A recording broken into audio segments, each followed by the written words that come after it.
Good evening, God bless one and all. Tonight we have opportunity to meet again, and tonight we will continue with our fasting series number 3. And tonight's sermon title is Fasting for Favors. Now all of us need favors. Sometimes whether it's in our work environment, in our home, in our family, in our career, etc., our businesses, in your ministry, in your service, we need favor, don't we? And sometimes this favor is not because it's through prayer that God answers our prayer. Some of this favor needs an independent party, needs someone, some human being to release, to fulfill those favors. And so this is a time where we can fast and receive, because fasting can release such favors. But before we go into the two characters that I'm going to share with us tonight, first we look at why fasting and prayer is so important.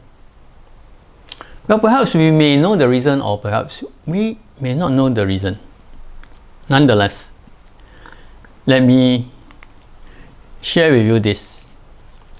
Now, obviously, we all know that prayer is coming before the throne of grace of God. Prayer is already coming to the throne room, knock on God's door, knock on the door of the throne room. We may enter into the throne room. And we all know that prayer is really connecting up with God. Prayer connects us with God. See, when we have a conversation with our friends, we are catching up with them, right? We are connecting with them, right? We are communicating. We exchange information. We exchange views, etc.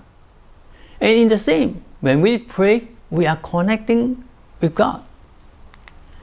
And what is fasting? Well, fasting is disconnecting with the world. See, generally or normally, we are too connected with the world. Now, to be honest, we cannot totally be disconnected from the world. We still have to place our 2 feet on the ground. And this is the world, right? We cannot be totally disconnected or disjointed with the world. But it is one thing to be in the world, but it is another thing that the world is so consumed us, the world is so much in us that we have nothing else. So we have to learn at a certain time, we learn to disconnect with the world system, with the world values. And fasting is one way that for a time being, for a period of time, that we disconnect with the world. See, once we stop feeding the body, see, the body is many a time of the flesh of the world, and when we stop eating, when we fast, we actually take leave from the normal. We do not eat as regularly, and therefore even the processing of the food and etc. We save all those time. And then now we have more energy, we have more, our mind will be more focused on the things of God. And so once we stop feeding the body, we can instead feed on God's manna. Now we know what manna is. Manna is the food that God provided for the Israelites for 40 years during their wilderness journey. And for 40 years the Israelites were feeding on God's manna. And this is divine food, and we need divine food. So when we get disconnected with the world, then we will have time to connect up with God. Now as a result, we put ourselves in the best position to receive from God. Don't you think so? Connect with God, disconnect from the world, and so we place ourselves in a very unique and blessed position to receive from God. So we can fast and pray with joy and with confidence.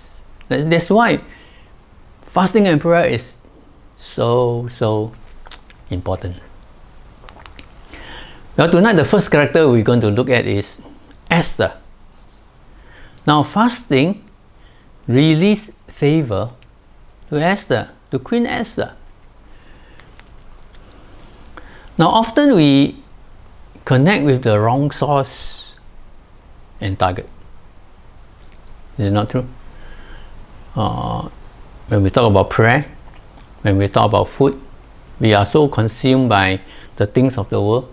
We care so much. That's why Jesus said, be not anxious. Be not anxious. Why? Because then Jesus was addressing a group of people who were so anxious because they were connecting with the wrong source, wrong target. And a lot of time we also squander away our times and our efforts unknowingly. And so in the time of Esther, something happened. In Esther chapter 4, verses 15 to 17, let's read these 3 verses first. Then Esther sent his reply to Mordecai. He said, "Go gather together all the Jews who are in Susa and fast for me. Do not eat or drink for 3 days, nights or day. I and my attendants will fast as you do. When this is done, I will go to the king, even though it is against the law. And if I perish, I perish." So Mordecai went away and carried out all of Esther's instruction. Now, the story began thus. Queen Esther was not a queen before that, The king disposed the former queen, Vashti, and they selected Esther as the new queen. And Esther is of Jewish origin, but her origin was kept sacred. Mordecai told her not to reveal her origin to anybody. And so time passed, and then one day Haman was a high official, and he saw that Mordecai, that's Esther's uncle, would not kneel down or pay him honor, and he was enraged. The Bible tells us. You see, this man has a very narrow mind, and he would expect Mordecai to kneel and to pay homage to him, but Mordecai, for whatever reason, refused to do that. And as a result, Haman plotted to have all the Jews exterminated. Now you see how wicked was he? One man offended him, but he wanted to exterminate all the Jews in the Persian Empire. And he tricked the king into signing a decree to kill all the Jews on a certain month and certain date. And the Jews were not allowed to defend for themselves. They will be slaughtered. And it was under these adverse circumstances that Mordecai appealed to Queen Esther and asked her to go before the king and plead for the safety of their fellow countrymen. So Mordecai persuades Esther to help. But initially Esther was reluctant. Why? Because the Persian has a law. When the king had not summoned you, and you appear before the king in the inner court, and if the king did not raise his scepter, then this person, by the law of the royal court, shall be put to death. And so Esther was naturally hesitant because she will be vulnerable, she will be exposed to danger. And you can imagine, she's a lady, and without the king summoning her, and then she just, abruptly appear before the king. That's a very dangerous thing. She could have lost her life. So naturally, she was reluctant. But Mordecai persuaded and told her that, do not think that you are in the palace, that you will not suffer this fate, because the same fate may come upon you too. So upon further consideration, Esther decided to help. And so when Esther calculated her risks and she decided to help, she requested all the Jews in Susa, in this city of Susa, to fast for her 3 days and 3 nights. Now, she herself and her attendants will fast, but she also requested that all the Jews in the city to fast for her. She needs really the fasting of all the fellow countrymen to shore her up, because on her shoulder was this tremendous burden and heavy load, because her life will be at stake. And so in Esther, the book of Esther chapter 5 verses 1 and 2, it reads, on the 3rd day, Esther put on her royal robes and stood in the inner court of the palace, in front of the king's hall. The king was sitting on his royal throne in the hall, facing the entrance. When he saw Queen Esther standing in the court, he was pleased with her and held out to her the golden scepter that was in his hand. So Esther approached and touched the tip of the scepter. Now, God was gracious to her. And remember, fasting release favor. And she really needs a favor from her husband, the king. She has risked her life, and now you can see that the favor is unfolding before her. You know, it's like onion peeling layer by layer. First, the king was pleased.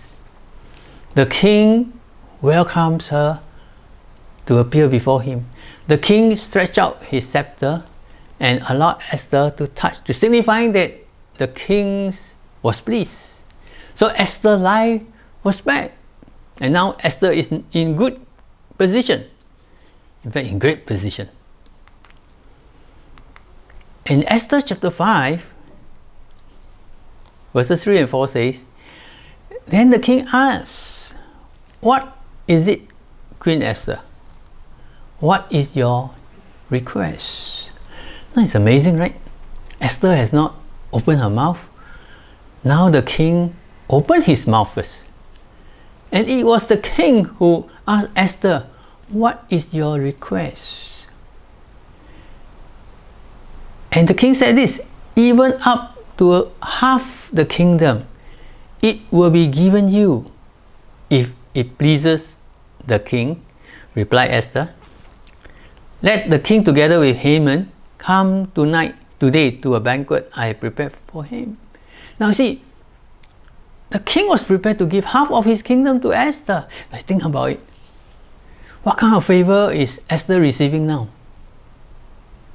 You see the tremendous blessing that Esther is enjoying?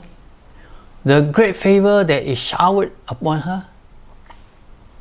All because of what? Fasting. And Esther did not want power. Esther, when she received such great favor, she knows how to handle such favor. And I think it's important that we also learn how to handle the favor showered upon us. Do not be greedy. Esther wasn't greedy. She doesn't want power. She doesn't want riches. She knew what she wanted. She wanted Haman.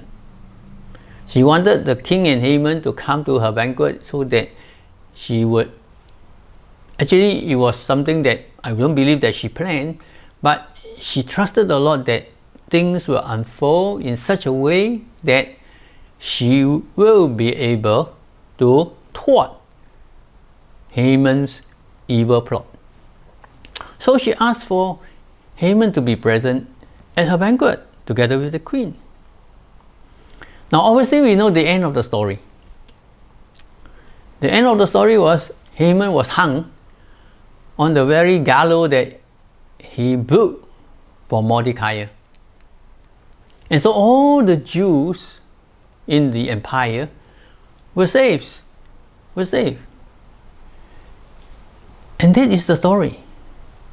And from Esther's experience, Esther found favor with the king immediately, because the Bible says on the third day she put on her royal robe, she appeared before the king, and this favor was unleashed, was released to her immediately.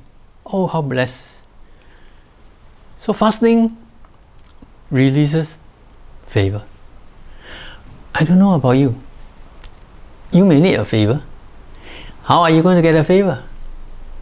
Well, I suggest and I recommend that you try fasting. Please fast and pray. Connect with God, disconnect with the world system, and then you see how God is going to work out the favor that you needed so badly. For Esther, the favor was immediate, but not every time favor will be released immediately. Well, we are going to look at the next person. And the next person was not like Esther. This person, Nehemiah, also received favor. But Nehemiah was not like Esther. Nehemiah had to wait a bit longer. Let's find out how. Well, fasting released favor to Nehemiah too. And in Nehemiah chapter 1 verse 11, now that was the time, must know the time frame. At that time, this is the month of Kislev. Now Kislev is somewhere between November, December, our calendar, right? November, December. That's Kislev. That was a month. And Nehemiah prayed, say, Lord, let your ear be attentive to the prayer of this your servant, and to the prayer of your servants who delight in revering your name. Give your servant success today by granting him favor in the presence of this man. This man refers to the king. I was cupbearer to the king. See, Nehemiah needed a favor. He needed a favor from the king because he knew what he wanted to do. See, Nehemiah had heard the news of the condition of Jerusalem's walls in the month of Kislev. Someone came from Jerusalem and related to Nehemiah about the condition of the walls, the state of Jerusalem wall. The gates were burned, the posts were destroyed, and part of the wall collapsed. And as a city without walls, without gates, without bolts, and to shut it tight at night, then they will be exposed to enemies. The enemies can come and attack them anytime, especially at night, and they will be exposed. So for a city, it must have walls, solid walls, and they must have strong doors, strong gates, and they can shut it and they can open it in the day for businesses, for travelers, and at night it will be shut so that there shall be safety. And when Nehemiah heard about the condition of the walls of Jerusalem, Nehemiah began to fast. In verse 4 of chapter 1, it says that Nehemiah fasted and prayed. So, but Nehemiah waited for 4 months. He started in the month of Kislev, and the favor came 4 months later. And in Nehemiah chapter 2, verses 4 and 5, now it was the month of Nisan. Okay, this one has nothing to do with the Nissan brand car, no? Okay, but this is the Jewish month called Nisan, just like our January, February. They named their month Nisan. And this is March, April. In the Jewish calendar, March, April is called the month of Nisan.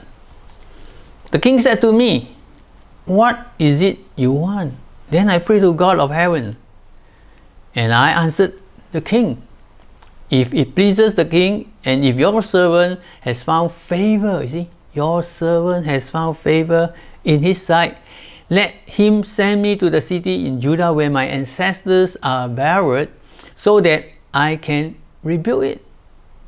Now you see, Nehemiah knew what he wanted, what favor he wanted. And only the king can give him this favor and grant him this favor, because he was a king's cupbearer. And as a cupbearer, actually, he's close to the king. He's a trusted servant of the Lord, of the king. You see, as a cupbearer, he actually tasted all the wine, perhaps even the food, before the king tastes it. Because in those days, they were afraid that people might assassinate the king through poison. You know, they don't have guns, you know, they don't have sniper then, you know, but normally they use poison. So all the royalties, all the kings in ancient time, you know, they have cupbearers who will taste the food first. And so Nehemiah's job was a dangerous job actually. You know, while it was lucrative, it was a glamorous job, but nonetheless, it was a very dangerous job, because this job might mean that he would die anytime if someone decided to poison the king. So he had been close to the king and he had been serving the king, and the king noticed on the particular day that Nehemiah's countenance was different from the other days. And so the king began to ask, what is it you want? Now, you know, don't you think it's interesting? Nehemiah did not say, King, I wanted something, but instead, after he fasted, you know, the favor came. The favor was released upon him, and it was the king who asked, just like Esther, right? The king said, I will give you half my kingdom. And for Nehemiah, what do you want? And so you see, Nehemiah got a platform, he got a launching pad, and he said, I wanted to go back to my ancestors, the place where my ancestors lived, where they were buried, and I want to rebuild the broken walls. That was his request. And in fact, God already prepared the answer. God already released the favor. And for Nehemiah, he waited 4 months. You see, not like Esther. Esther's favor came immediately. On the 3rd day, it came. For Nehemiah, it comes not immediately, but 4 months. It took 4 months longer. Well, what does we learn from Nehemiah's experience? You see, why it took 4 months? Well, according to secular history, you see, at times God marries, you know, God marries your interest with the interest of the person who will be the one who will release or who will grant you the favor. And God will have to marry these two interests. And in Nehemiah's situation, God marries Nehemiah's interest. Nehemiah's interest was to rebuild the walls of Jerusalem. What about the king's interest? Well, the king's interest is this, because you cannot find it in the Bible, but when you read secular history, it tells us that at that time, the Persian Empire was huge. It stretched from Babylon all the way to further down will be Palestine, it will be Israel, and then further down south will be Egypt. And that whole geographical locale was the Persian Empire. And unfortunately, the southern neighbors, Egypt, oftentimes they would mount rebellion. There were revolts constantly in the south. And for the king, what was his interest? His interest is to protect his empire. He cannot afford to have a certain quarters of his empire having revolt all the time, and he cannot defend, he cannot quell the revolts. And so it will be actually good to have Jerusalem to become an outpost where it can defend the Persians' interests. But if the walls of Jerusalem were all broken down, the gates were burned, then this city is exposed, then Jerusalem will not be of much use to the Persian Empire. That's why it took 4 months. Why? I like to imagine, right? I cannot conclusively prove it. My sanctification imagination, you know, tells me that perhaps in these 4 months, the king has pondered that it would be a great idea to have Jerusalem's wall rebuilt and he only need to come up with the money. The Jews will be building it for him. He could save the labor costs, but he will provide the materials and the finances. No, it's a win-win situation.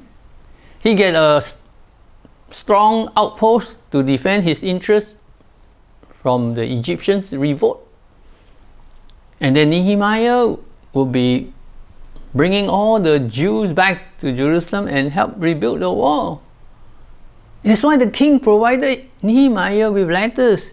When he, on the way back to Jerusalem, he requested, at different places, they supplied him woods and materials and even finance for him to rebuild the walls. Now, why would a conqueror or a conquering nation rebuild the ruins of a city that you have destroyed? There's no reason. I don't think that in history, in secular history, you read of any conquering state would want to rebuild or help rebuild a city that they had formerly destroyed. Hardly, unless, even if they do, they must have a good reason. And in this case, the king has this good reason. The Bible is silent, but secular history tells us Egypt was very troublesome. There were constant revolts. So you see, God waited so that he marries the interest of Nehemiah with that of the kings. And when it matched, Nehemiah got his favor. Well, if you are still waiting for your favor, do not get disheartened. You might not be Esther, that the favor came immediately. And we wish that all the favors that we require, that we need, would come immediately. But there are times that we need to wait. Just like Nehemiah. He waited 4 months. Nonetheless, it was perfect timing. Because God prepared the ground. God prepared the heart of the king. And so when the time is ripe, it was the king who opened his mouth and asked Nehemiah, "What do you want? What troubled you?" So you see, God moved in mysterious way. And such favor, Esther's favor, Nehemiah's favor, must come from men, although they pray to God. But it was the very crucial person, in this case the king, both kings, they were the very crucial person to decide to dispense the favor or not.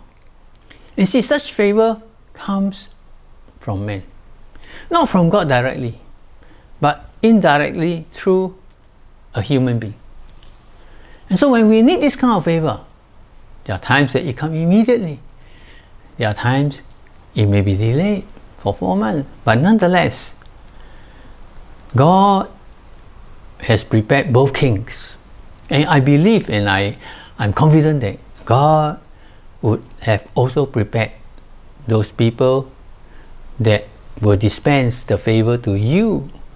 God would have prepared them too. And fasting will be the means to release such favor. So Pastor encourage you, do not be disheartened. Perhaps you are still waiting for your favor, but do not be disheartened, because God is going to release it in His good time. And when the time is right, that's what Galatians say, in the fullness of time, then the favor that you badly needed shall come. But in the meantime, continue to fast and to pray, because fasting can release favor. God bless you and have a victorious weekend.